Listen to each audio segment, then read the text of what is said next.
আসসালামু আলাইকুম, স্বাগত জানাচ্ছি আরটিভি রাতের সংবাদে। আপনাদের সাথে আছি আমি পারভিন মিতু। ক্ষমতার অপব্যবহার করে জালিয়াতির মাধ্যমে পূর্বাঞ্চলে রাজুকের প্লট বরাদ্দ নেওয়ার দায়ে ক্ষমতাচ্যুত প্রধানমন্ত্রী শেখ হাসিনার বোন শেখ রেহানাকে 7 বছরের জেল দিয়েছেন আদালত। একই মামলায় তার মেয়ে ব্রিটিশ এমপি টিউলিপ সিদ্দিককে 2 বছরের কারাদণ্ড দেওয়া হয়। এছাড়া শেখ হাসিনা সহ বাকি আসামিদের 5 বছরের কারাদণ্ড দেওয়া হয়েছে। একই সঙ্গে প্রত্যেক আসামিকে 1 লাখ টাকা জরিমানা করেছে। সাদিয়া কানিজের রিপোর্ট। রাজুকের পূর্বাচল নতুন শহর প্রকল্পের প্লট জালিয়াতির চতুর্থ মামলার রায় ঘিরে সকাল থেকেই কঠোর নিরাপত্তা চাদরে ঢেকে দেওয়া হয় ঢাকা মহানগর দায়রা জজ আদালত এলাকা। সকালে আদালতে হাজির করা হয় এই মামলায় কারাগারে থাকা একমাত্র আসামি রাজুকের সাবেক কর্মকর্তা খুরশিদ আলমকে। রায়ে শেখ রেহানাকে 7 বছর এবং তার মেয়ে ব্রিটিশ এমপি টিউলিপ সিদ্দিককে 2 বছরের কারাদণ্ড দেন ঢাকার বিশেষ জজ আদালত 4-এর বিচারক রবিউল আলম। এছাড়াও শেখ হাসিনা সহ বাকি 15 আসামিকে 5 বছর করে জেল দেওয়া হয়েছে। দীর্ঘ বিচারিক প্রক্রিয়ায় আজকে বিজ্ঞ আদালত রায় দিয়েছেন। এ মামলায় সাক্ষ্য দেন সাবেক প্রধানমন্ত্রীর একান্ত সচিব সহ 2 জন। টিউলিপ সিদ্দিকী কিভাবে প্রভাবিত করেছে সেই বিষয়ে আদালতে আমরা সাক্ষী উপস্থাপন করেছি। বিভিন্ন অ্যাপস এবং টেলিফোনের মাধ্যমে দেশে আসিয়া সাবেক প্রধানমন্ত্রীর যে একান্ত সচিব ছিল সালাউদ্দিন সাহেব, তার মাধ্যমে ও প্রভাবিত করেছে। দুর্নীতিবাজ ও তাদের সহায়তাকারীরা সবাই অপরাধী। ভবিষ্যতে ক্ষমতাধর ব্যক্তিদের জন্য এই রায় বড় বার্তা বলে জানিয়েছে আদালত। আমরা এই সাজার বিষয় আমাদের কমিশনকে অবহিত করব। কমিশন বাংলাদেশ সরকারের সাথে কমিউনিকেট করবেন এবং বাংলাদেশ সরকার পরবর্তীতে ব্রিটিশ সরকার বা আসামিরা যে আসামি দেশে আছে, পলাতক আছে, সেই সব দেশের সরকারের সাথে কমিউনিকেট করবে। এর আগে একই অভিযোগে 3টি মামলায় শেখ হাসিনাকে মোট 21 বছরের জেল দেয়া হয়। এই 3 মামলায় তার 2 সন্তান জয় ও পুতুলকেও 5 বছর করে সাজা দেয়া হয়েছে। সাদিয়া কানিজ, আরটিভি, ঢাকা। সাবেক প্রধানমন্ত্রী ও বিএনপি চেয়ারপারসন বেগম খালেদা জিয়ার চিকিৎসায় যোগ দিয়েছেন 5 সদস্যের চীনা চিকিৎসক দল। বর্তমানে দায়িত্বে থাকা চিকিৎসক দলের সঙ্গে কাজ করবেন তারা। বিএনপির সিনিয়র যুগ্ম মহাসচিব রুহুল কবির রিজভী জানিয়েছেন, বেগম জিয়ার স্বাস্থ্যের উন্নতি হয়নি, তবে স্থিতিশীল আছে।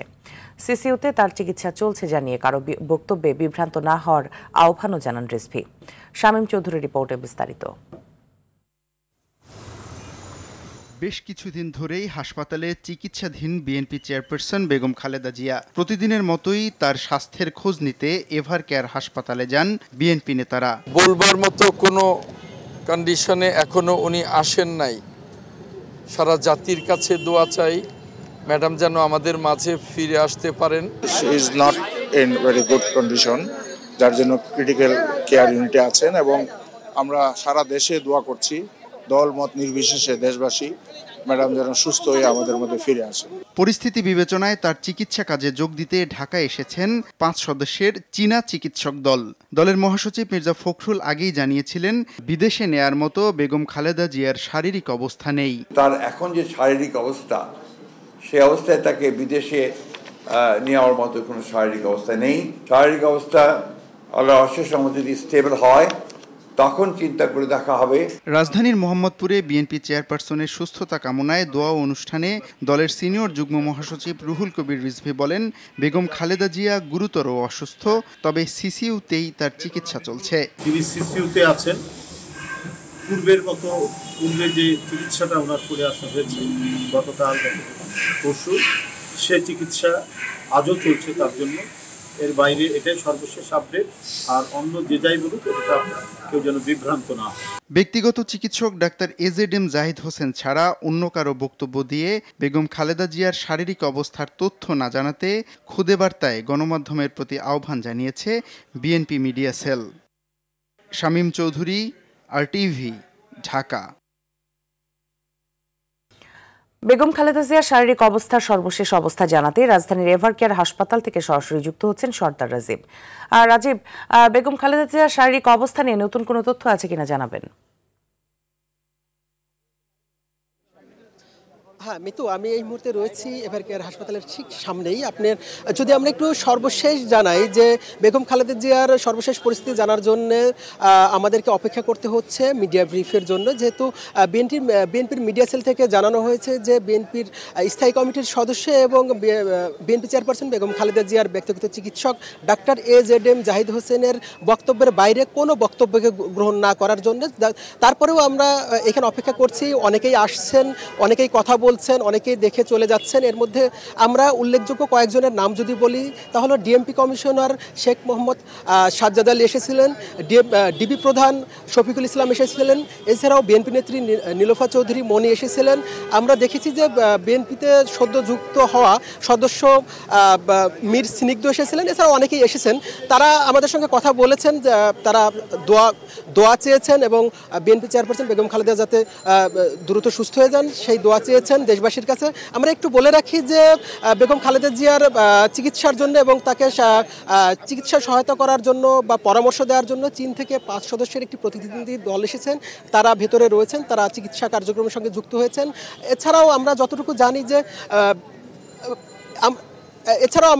জানি যে রাত 8টার দিকে বিএনপির স্থায়ী কমিটির একটি মিটিং রয়েছে। তারপরে হয়তোবা কোনো একটা সিদ্ধান্ত আসতে পারেন, পরবর্তী কি সিদ্ধান্ত আসতে পারে সেই অপেক্ষা পর্যন্ত আমরা অপেক্ষা করতে হবে। এবং আমরা আরেকটু বলে রাখি যে বিএনপি চেয়ারপারসন বেগম খালেদা জিয়া কিন্তু গত 23শে নভেম্বর থেকে রাজধানীর এভার কেয়ার হাসপাতালে ভর্তি রয়েছেন। মূলত তিনি নিউমোনিয়া জনিত স্বাভাবিক অসুস্থতা নিয়ে এখানে এসেছিলেন। এরপরে কিন্তু 27 নভেম্বর থেকে তিনি কিন্তু ক্রিটিক্যাল কেয়ার ইউনিট CCU-তে ভর্তি রয়েছেন। এবং আমরা যতটুকু জানি যে বেগম খালেদা জিয়ার শারীরিক অবস্থা গত 5 দিন স্থিতিশীল রয়েছে, অর্থাৎ অপরিবর্তিত রয়েছে। যদিও বিভিন্ন মাধ্যমে বিভিন্ন সময় বিভিন্ন তথ্য আসছে, যার কারণে এই তথ্য এবং বিভ্রান্তিমূলক তথ্য এড়িয়ে যাওয়ার জন্য বিএনপি থেকে কিন্তু বলা হয়েছে যে কারোর বক্তব্য গ্রহণ না করতে এবং বিএনপির দায়িত্বশীল সূত্র এবং বিএনপির অফিসিয়াল বক্তব্যের বাইরে কোনো কিছু গ্রহণ না করতে এবং বলা হয়েছে ডাক্তার AZM জাহিদ হোসেনের বক্তব্যকে গ্রহণ করতে। তারপরেও আমরা অপেক্ষা করছি, যদি আজ রাতে কোনো তথ্য আসে সেই অপেক্ষায় আমরা রয়েছি। তারপরে আমরা জানতে পারবো আসলে বিএনপি চেয়ারপারসন বেগম খালেদা জিয়ার শারীরিক অবস্থা কেমন রয়েছে, কতটুকু উন্নতি হয়েছে, কতটুকু অবনতি হয়েছে, এছাড়াও তাকে কি দেশেই চিকিৎসা দেওয়া হবে নাকি বিদেশে চিকিৎসার জন্য নিয়ে যাওয়া হবে। সব কিছুর জন্য অপেক্ষা করতে হচ্ছে বিএনপির পক্ষ থেকে আনুষ্ঠানিক বিবৃতির জন্য। হয়তোবা আজ রাতেও বক্তব্য আসতে পারে, আমরা ঠিক নিশ্চিত নয়। আমরা বিভিন্ন মাধ্যমে জানতে পারছি যে কোনো সময় ডাক্তার AZM জাহিদ হোসেন এখানে এসে বক্তব্য রাখবেন বা সর্বশেষটা জানাবেন। আমরা যদি একটু বলে রাখি যে এই এভার কেয়ার হাসপাতালে কিন্তু বিএনপি চেয়ারপারসন বেগম খালেদা জিয়ার চিকিৎসার জন্য সর্বোচ্চ আধুনিক যত ধরনের ব্যবস্থা রয়েছে সব কিছু রেখেছেন। এছাড়াও আমরা যতটুকু জানতে পেরেছি মিডিয়া বোর্ড, ওনার যে মেডিকেল বোর্ডের প্রধান রয়েছেন অধ্যাপক ডাক্তার শাহাবুদ্দিন তালুকদার, তিনিও বলেছেন যে ওনার জন্য সর্বোচ্চ ব্যবস্থা রাখা হয়েছে। এই ছিল আমার কাছে সর্বশেষ। মিতু, অসংখ্য ধন্যবাদ আপনাকে আমাদের সাথে যুক্ত হওয়ার জন্য। বিএনপির ভারপ্রাপ্ত চেয়ারম্যান তারেক রহমানের দেশে আসার ব্যাপারে আইনগত কোনো বাধা আছে কিনা জানেন না আইন উপদেষ্টা ডক্টর আসিফ নজরুল। বলেন, কোনো বিধিনিষেধ থাকলেও সেক্ষেত্রে তাকে সর্বোচ্চ সহযোগিতা করবে সরকার। সচিবালয়ে সাংবাদিকদের এসব কথা বলেন আইন উপদেষ্টা। বলেন, তারেক রহমানের দেশে ফেরার সিদ্ধান্ত পুরোপুরি তার ব্যক্তিগত, তবে ফিরলে তাকে সর্বোচ্চ নিরাপত্তা দেওয়া হবে।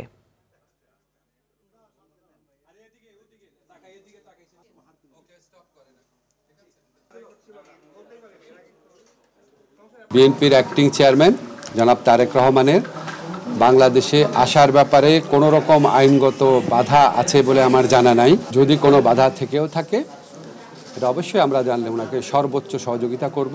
খালেদা জিয়ার কোনো ইনস্ট্রাকশন আছে কিনা বা এখানে ব্যক্তিগতভাবে তারেক রহমানের কোনো রকম চিন্তা আছে কিনা সেটা তো প্রিজাজ করার বা সেটার ব্যাপারে কমেন্ট করার আমার কাছে রুচিকর মনে হয় না।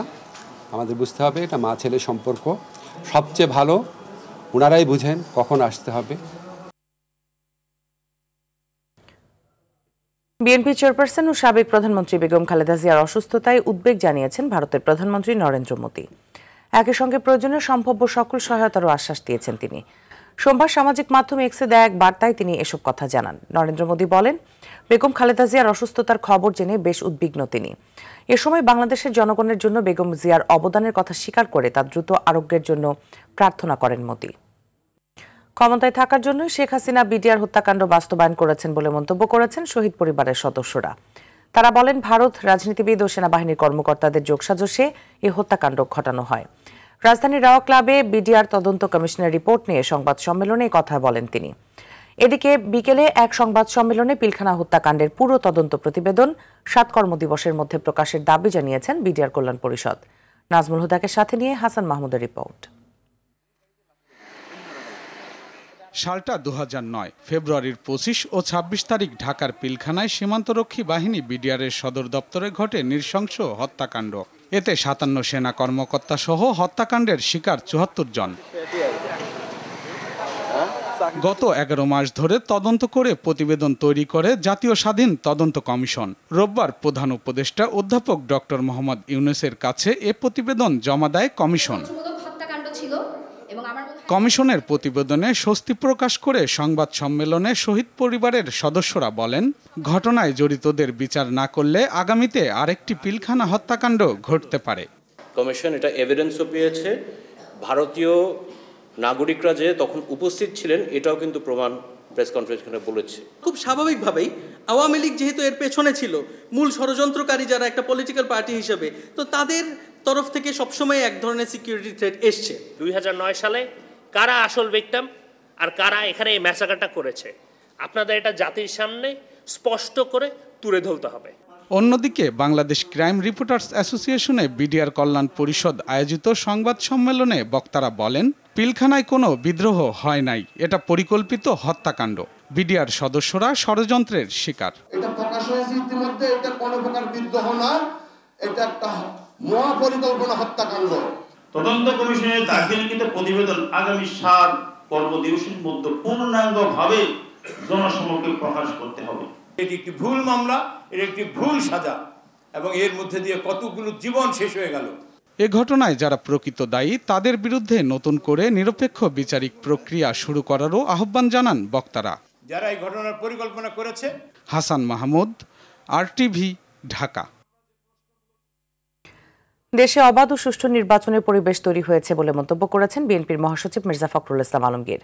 বড় ধরনের কোনো প্রাকৃতিক বিপর্যয় না ঘটলে ফেব্রুয়ারি নির্বাচন নিয়ে কোনো সংশয় নেই বলে জানান দলের সিনিয়র যুগ্ম মহাসচিব রুহুল কবির রিজভী।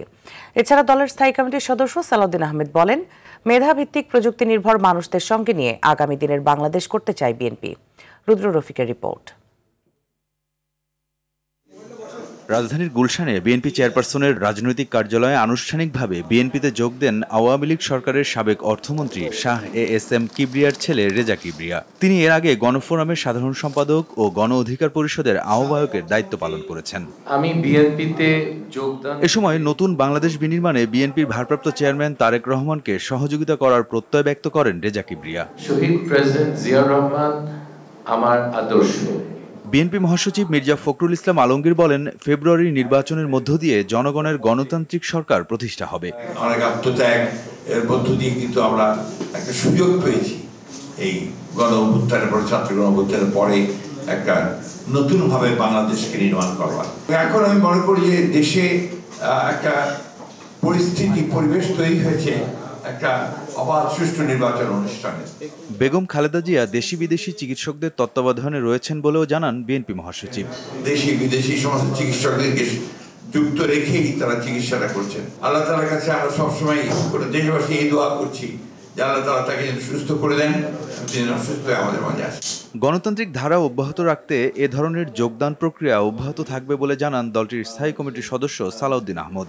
গণতান্ত্রিক সমৃদ্ধশালী একটি বাংলাদেশ নির্মাণের জন্য আমাদের এই ধারা অব্যাহত থাকবে।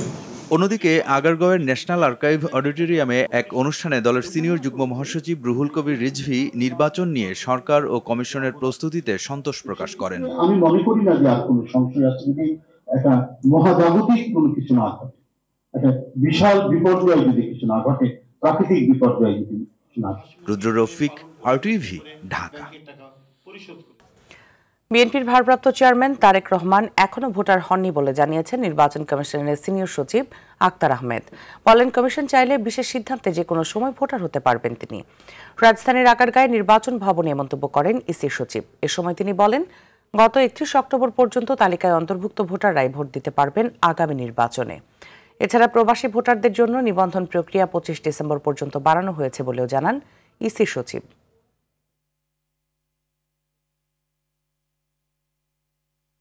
আপনি তো ভোটার তালিকায় অন্তর্ভুক্ত হননি, পারতে পারেন যদি কমিশন সিদ্ধান্ত দেয়। কাট অফ ডেটটা ছিল 31 তারিখ পর্যন্ত, কাজে আপনাকে অন্তর্ভুক্ত করার সুযোগটা নাই, কেন ওখানে বন্ধ করতে হবে।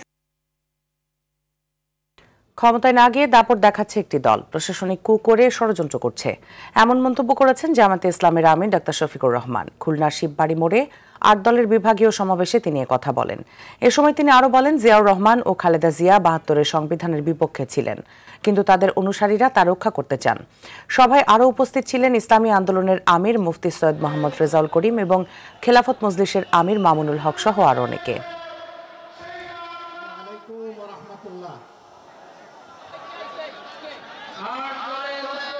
ক্ষমতায় না গিয়ে অনেকে ক্ষমতার দাপট দেখাচ্ছে, প্রশাসনিক কু করার চেষ্টা করছে। আগামী নির্বাচনে চলে বলে কৌশলে কেউ কেউ আমরা শুনতে পাই বিভিন্ন জায়গায় বসে ষড়যন্ত্রের জাল বুনছেন। জনগণ ভোট দেওক না দেওক, ক্ষমতায় আমাদেরকে যেতে হবে। বিএনপি চেয়ারপারসন ও সাবেক প্রধানমন্ত্রী বেগম খালেদা জিয়াকে অতি গুরুত্বপূর্ণ ব্যক্তি ঘোষণা করেছে অন্তর্বর্তী সরকার। একই সঙ্গে সাবেক প্রধানমন্ত্রীর জন্য বিশেষ নিরাপত্তা বাহিনী স্পেশাল সিকিউরিটি ফোর্স এসএসএফ নিয়োগ দেওয়া হচ্ছে।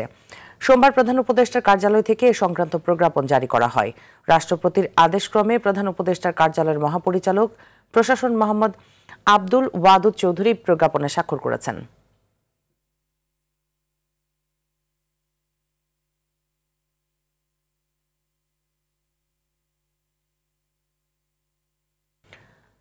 মূল্য সহজলভ্য না হওয়ায় দেশে এখনো অনেকেই ইন্টারনেট ব্যবহার থেকে বঞ্চিত।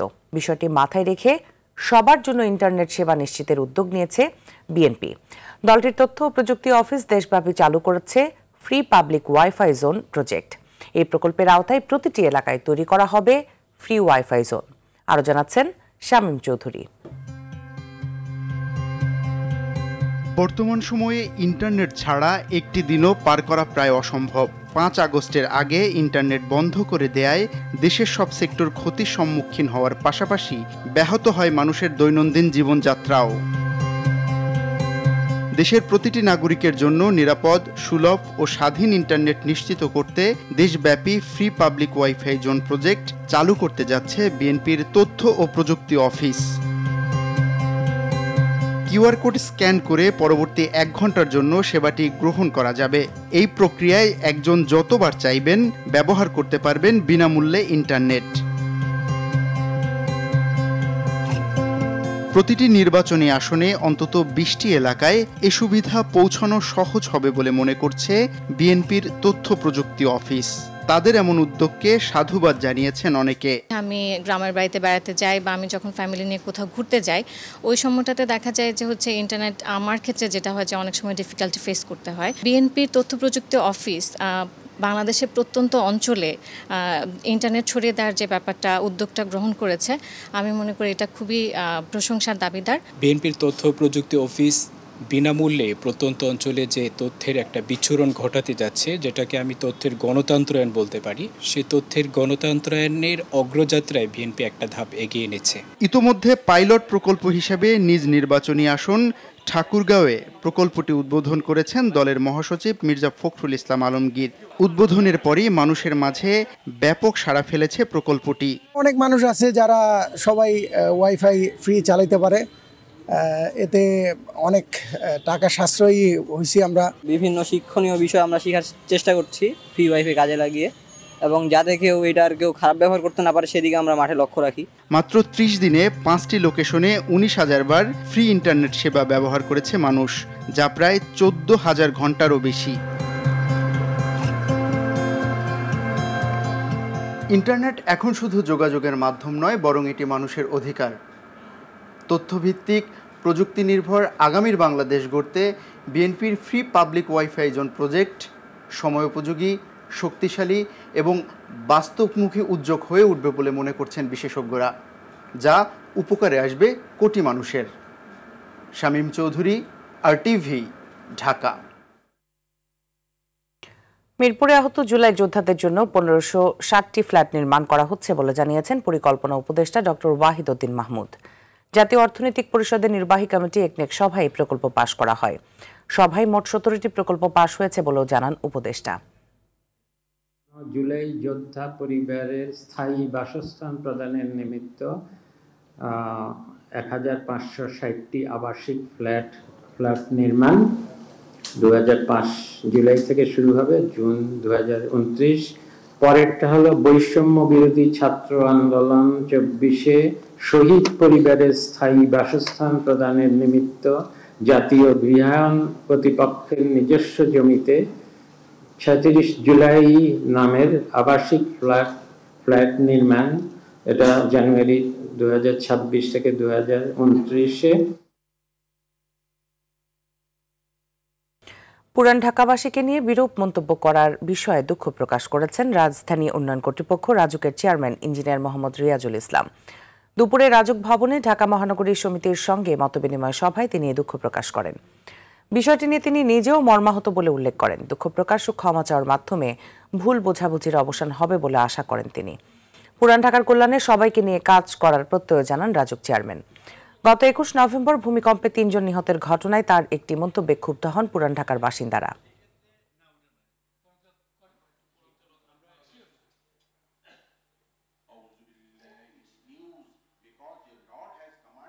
সেটা হলো যে অ্যাকচুয়ালি আমি আমার এই বক্তব্যের জন্য দুঃখ প্রকাশ করতেছি আপনাদের কাছে। কিছু মনে করবেন না, ভাই হিসাবে তাহলে ক্ষমাসুদ্ধ চোখে দেখবেন, এটাই হলো আপনাদের কাছে আমার মানে শেষ কথাটা আগে বলে রাখলাম, যাতে আপনারা একটু মনে শান্তি পান। যেন এই প্রক্রিয়ায় কাজ করবো, আপনাদের সঙ্গে রেখে কাজ করবো। কিন্তু সত্যি বলে আমার মনে দুঃখটা হলো আমি বিচ্ছিন্নভাবে গেছি, কিন্তু আমি এই সহায়তাটা আপনাদের ওখান থেকে আসি। ঠিক আছে।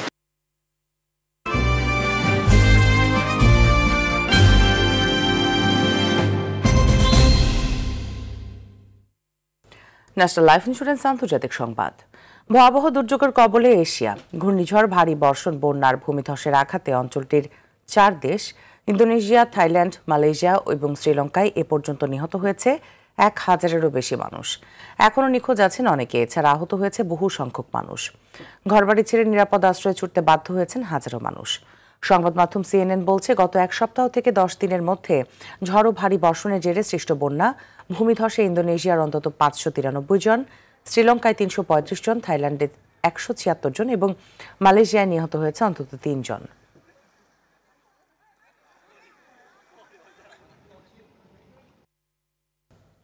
হট্টগোলের জেরে স্থগিত হল ভারতের লোকসভার শীতকালীন অধিবেশনের প্রথম দিন। প্রত্যক্ষদর্শীরা বলছেন, লোকসভার অধিবেশন শুরু হলেও স্বাভাবিক কাজ হয়নি।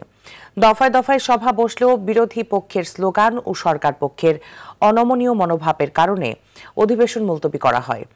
মূলত বিহারে ভোট চুরি, ভারত জুড়ে ভোটার তালিকার নিবিড় সংশোধনের নামে নির্বাচন কমিশনের আচরণের অভিযোগ তুলে আলোচনার কথা বলে বিরোধী দল। তবে তাতে সরকারি দল বাধা দিলেই হট্টগোল শুরু হয়। আর প্রথা মেনে সংসদীয় অধিবেশন শুরুর ঠিক আগে গণমাধ্যমের সামনে হাজির হয়ে প্রধানমন্ত্রী মোদি বিরোধীদের তীব্র কটাক্ষ করেন। সংসদ ড্রামা করার জায়গা নয় বলেও বিরোধীদের কটাক্ষ করেন তিনি।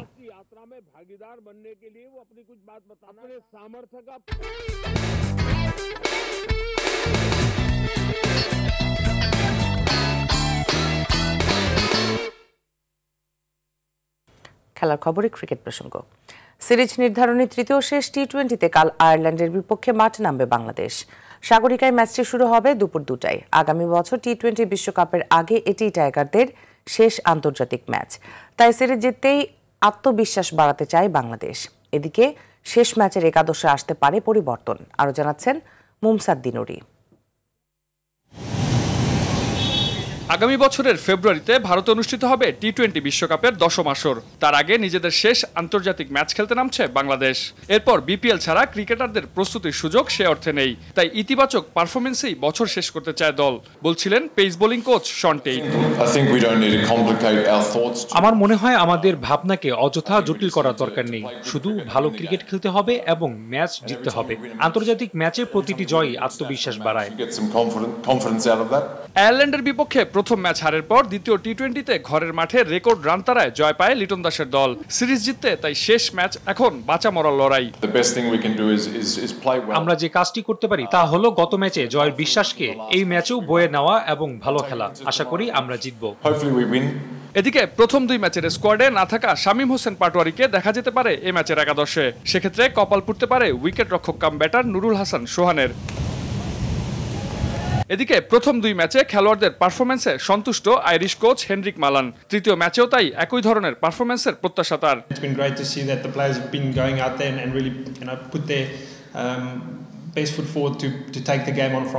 মুমসাদ দিনুরি, RTV। শেষ করার আগে মার্কেন্টাইল ব্যাংক সংবাদ শিরোনামগুলো জানিয়ে দিচ্ছি আরও একবার।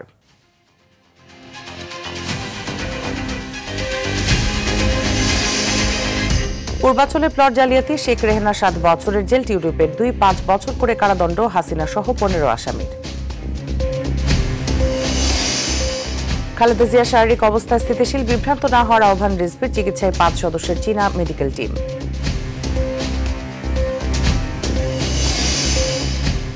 এবং পিলখানা হত্যাকাণ্ডে শেখ হাসিনার সঙ্গে জড়িত ভারতীয়রাও রয়েছে রাজনৈতিক সহ সেনাবাহিনীর কর্মকর্তাদের যোগসাজশ।